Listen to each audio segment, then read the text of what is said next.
Hello and welcome everyone, hope you are all doing fine. साथ ही साथ I also hope कि इस पूरे आईपीओ सीजन के अंदर जो जो अच्छे आईपीओस हैं उनमें आप जो अप्लाई कर रहे होगे उसमें अलॉटमेंट भी आपको ज़रूर मिल रही होगी और अच्छे लिस्टिंग गेम्स भी मिल रहे होंगे। Anyways, as we all know कि 9 से 12 अगस्त की डेट्स में कई सारे आईपीओस हैं जो ओपन रहने वाले हैं। उनमें से न्यूवोको विस्टास के आईपीओ के रिस्पेक्ट में we have already share our review video, you can go through the same. And in this video, we would be sharing our review on Cartrade's IPO. Almost 3000 crore rupees का ये particular public issue रहने वाला है and it would remain open for subscription from 9th of August till 11th of August 2021.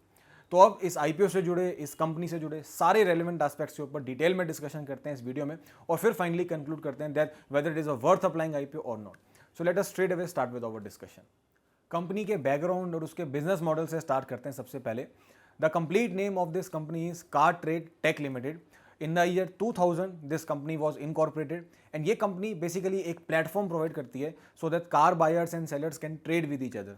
यानी कोई individual है, वो कोई न्यू या सेकेंड हैंड कार परचेज करना चाहता है या फिर वो अपनी कोई एग्जिस्टिंग कार सेल करना चाहता है, तो सामने बायर सेलर को ढूंढने में आज की डेट में बहुत ज़्यादा प्रॉब्लम्स वो फेस नहीं करता। Because of this company he can simply and easily find the counter party on Cartrade। For example, अगर आपको कोई कार परचेज करनी है न्यू या सेकेंड हैंड, तो आपने अपनी स्पेसिफिकेशंस इन Cartrade की वेबसाइट पे, इनकी ऐप पे डाल दी, वो आप कलर, प्राइसिंग, कितनी पुरानी होनी चाहिए एंड ऑल। एंड सिमिलरली ऐसी कोई और पार्टी होगी सामने जो अपनी कार सेल करना चाहता है, तो उसने भी अपनी स्पेसिफिकेशन डाल दी। आप दोनों इस प्लेटफॉर्म पे मिल गए, दोनों को डील पसंद आई एंड विदाउट एनी हेसल आपने डील फाइनल कर दी। सो Cartrade ने क्या किया, it just provided you with a platform जहाँ पे कार बायर्स और सेलर्स आपस में ट्रेड कर सके and in between it just acted as an intermediary. तो यही बेसिकली बिजनेस है इस पर्टिकुलर कंपनी का। एंड इंटरेस्टिंगली सिर्फ कार्स में ही डील नहीं करते ये, वो इनके नाम में Cartrade आता है इसलिए कई बार कंफ्यूजन होती है, but they also deal in the similar way with respect to bikes also, new second hand दोनों। और अलग अलग ब्रांड्स है कंपनी के जिनके थ्रू ये ट्रेडिंग प्लेटफॉर्म प्रोवाइड करते हैं। फॉर एग्जांपल, कार ट्रेडिंग के रिस्पेक्ट में जो ये अपना ट्रेडिंग प्लेटफॉर्म प्रोवाइड करते हैं वो प्रोवाइड करते हैं अंडर द ब्रांड कार वाले, which is very famous in it self. उसके साथ साथ बाइक ट्रेडिंग का जो प्लेटफॉर्म है इनका वो है बाइक वाले नाम से, which is again quite famous. More over उसी तरीके से ये ट्रैक्टर्स में भी डील करते हैं, 3 व्हीलर्स में भी, even agricultural and industrial equipments में भी डील करते हैं। एक और ब्रांड है इस कंपनी का श्रीराम ऑटोमॉल करके, उसके थ्रू ये कंपनी ये सब सर्विसेज प्रोवाइड करती है। फर्दर एक और ब्रांड है इस कंपनी का जिसका नाम है एड्रॉयड ऑटो, उसके थ्रू ये कंपनी इंटरेस्टिंगली बायर्स और सेलर्स को अपनी सर्विसेज प्रोवाइड नहीं करती, rather banks, financial institutions, insurance companies इनको अपनी सर्विसेज प्रोवाइड करती है, like vehicle verification, vehicle inspection, asset verification, उसके अलावा ऑटो सर्टिफिकेशन एटसेट्रा। तो ये सारे ब्रांड्स, कार वाले, बाइक वाले, श्रीराम ऑटोमॉल, उसके अलावा एड्रॉयड ऑटो, ये सब ऐसे ब्रांड्स हैं जो इसी कंपनी के अंडर आते हैं जिनके थ्रू ये कंपनी अलग अलग सर्विसेज प्रोवाइड करती है। सो एक बड़ा यूनिक, इंटरेस्टिंग और कंटेम्प्रेरी, मतलब आज के ज़माने का जिसे कहते हैं, ऐसा बिजनेस मॉडल है इस पर्टिकुलर कंपनी का एंड यहीं से कंपनी अपना सारा रेवेन्यू अर्न करती है। And overall, we can say that Cartrade, they are a multi-channel auto platform with coverage and presence across vehicle types and value-added services. अब कंपनी के बैकग्राउंड और नेचर ऑफ बिजनेस को समझने के बाद फोकस शिफ्ट करते हैं कुछ IPO स्पेसिफिक पॉइंट्स पे, कुछ की पॉइंट्स पे डिस्कशन करते हैं जो इस IPO को बहुत अट्रैक्टिव और फेवरेबल बना रहे हैं। टोटल 3 पॉइंट्स हैं इस पर्टिकुलर साइड में, एक एक करके तीनों पे डिस्कशन करते हैं। First point is no listed rivals. This company, Cartrade, does not have any listed rivals for itself in the entire market. सी ये पॉइंट, पर्टिकुलर पॉइंट बहुत इंकरेजिंग हो जाता है अपने आप में, क्योंकि यूजुअली इन्वेस्टर्स ऐसे आईपीओस को बहुत अच्छा रिस्पॉन्स देते हैं जिनमें कंपनीज अकेले लिस्टेड पेयर्स होती हैं मार्केट में। लोगों को लगता है एक नए काइंड ऑफ कंपनी, एक नई थीम की कंपनी है which is going to get listed, expectation और उम्मीदें बनी रहती हैं उस कंपनी को लेके। सो दैट्स वाई एक पॉजिटिव इन्वायरमेंट सा क्रिएट हो जाता है उस पर्टिकुलर आईपीओ के रिस्पेक्ट में। सो नेचुरली Cartrade को भी इस पर्टिकुलर चीज़ का बेनिफिट जरूर मिलेगा and this becomes the first encouraging point with respect to this IPO. Second point on the positive side is the strong financials of this company. एक अच्छा और कंसिस्टेंट फाइनेंशियल परफॉर्मेंस का ट्रैक रिकॉर्ड रहा है company का पास में, which is quite evident from its financial statements.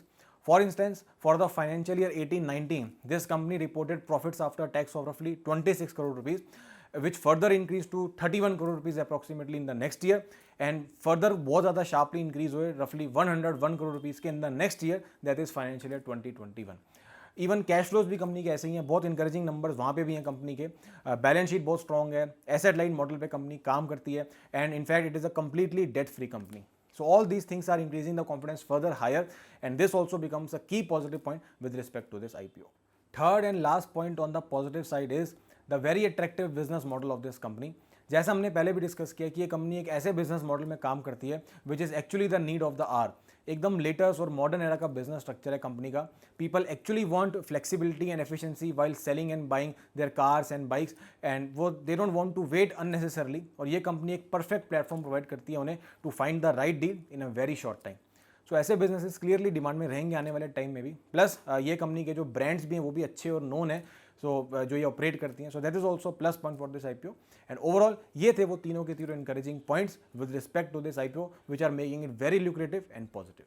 अब इन सब पॉजिटिव पॉइंट्स पे डिस्कशन करने के बाद फोकस शिफ्ट करते हैं कुछ लिमिटेशन पॉइंट्स पे भी, कुछ कंसर्निंग पॉइंट्स पे बात करते हैं जिनसे आईपीओ सफ़र कर सकता है एंड जिन्हें ज़रूर ध्यान रखना चाहिए before applying in it. 2 points हैं ब्रॉडली इस साइड पे, जिनमें से पहला पॉइंट है no component of fresh issue.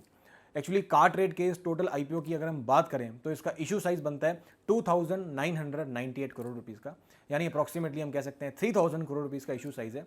But interestingly इस आईपीओ का सारा जो अमाउंट है वो ऑफर फॉर सेल की फॉर्म में ही है, fresh issue element is missing. तो ये पॉइंट थोड़ा सा डिस्करेजिंग रह सकता है इन्वेस्टर्स के पॉइंट ऑफ व्यू से, एज कंपनी को जो पैसा मिलने वाला है इस आईपीओ से वो ग्रोथ एक्सपेंशन में तो यूटिलाइज होने ही नहीं वाला। इनफैक्ट इस केस में तो कंपनी को पैसा मिलने ही नहीं वाला, the entire amount would go in the hands of selling share holders. So this is the first discouraging point and it must definitely be kept in mind. Second point on the concerning side is no identifiable promoters of this company. Actually promoters होते कौन है पहले उसके ऊपर बात करते हैं। Promoters are usually defined as the face of the company, जिनका मेन बिजनेस इंटरेस्ट होता है कंपनी के अंदर, जो कंपनी को रिप्रेजेंट करते हैं हर जगह। फॉर एग्जाम्पल रिलायंस इंडस्ट्रीज के रिस्पेक्ट में we have mister Mukesh Ambani, क्योंकि वही कंपनी का चेहरा है एक तरीके से। सिमिलरली कोटक महिंद्रा बैंक के रिस्पेक्ट में ऐसे ही मिस्टर उदय कोटक है। सो ये बेसिकली प्रमोटर्स होते हैं। But this company Cartrade, it does not have any identifiable promoters. It is a completely professionally managed company. But अब बात आती है कि ये पॉइंट नेगेटिव क्यों है। सी एज सच ये कोई बहुत ज़्यादा वेटेज कैरी करने वाला नेगेटिव पॉइंट नहीं है, क्योंकि एक कंपनी का अगर कोई प्रमोटर नहीं आइडेंटिफाइबल तो एज सच कंपनी के लिए वो बहुत ज़्यादा नेगेटिव पॉइंट नहीं है। बट हाँ, आईपीओ के टाइम पे ज़रूर थोड़ा सा कंसर्निंग रहता है ये point, because investors many a times invest their money in the IPO by looking at the promoter background.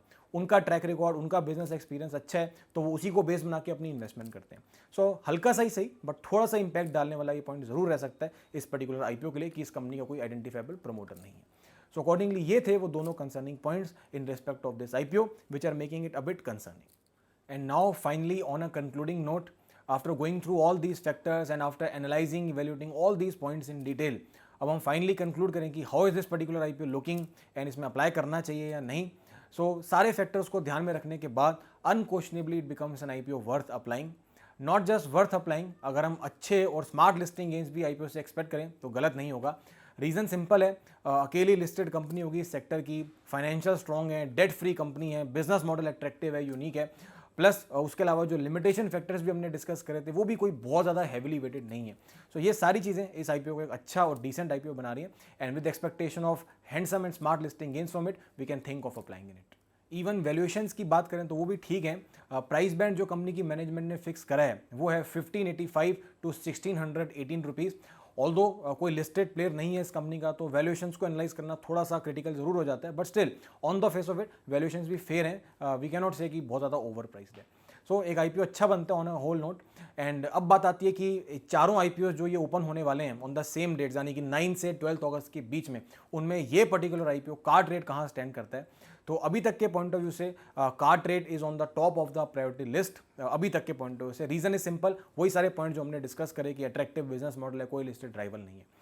हाँ, बाकी जो 2 आईपीओस रह गए यानी कि कैम्प्लास्ट और एप्टस वैल्यू हाउसिंग फाइनेंस, वो दोनों पर्टिकुलर आईपीओस कहाँ स्टैंड करते हैं, उनकी रैंकिंग क्या है, वो भी हम आने वाली वीडियोस में आपके साथ जरूर शेयर करेंगे। But as of now one thing is clear कि कार्ट्रेड का आईपीओ इन चारों में से सबसे टॉप पे आता है। So I hope you guys like this video, found it fruitful और आपको कार्ट्रेड आईपीओ के रिस्पेक्ट में पूरा कंप्लीट आइडिया मिला हो। Also do mention in the comment box कि क्या आपने इस पर्टिकुलर कंपनी कार्ट्रेड की कभी सर्विसेज यूज करी है क्या, and whether you would be applying in this particular IPO और not. Thank you so much everyone. Take care and have a wonderful day ahead.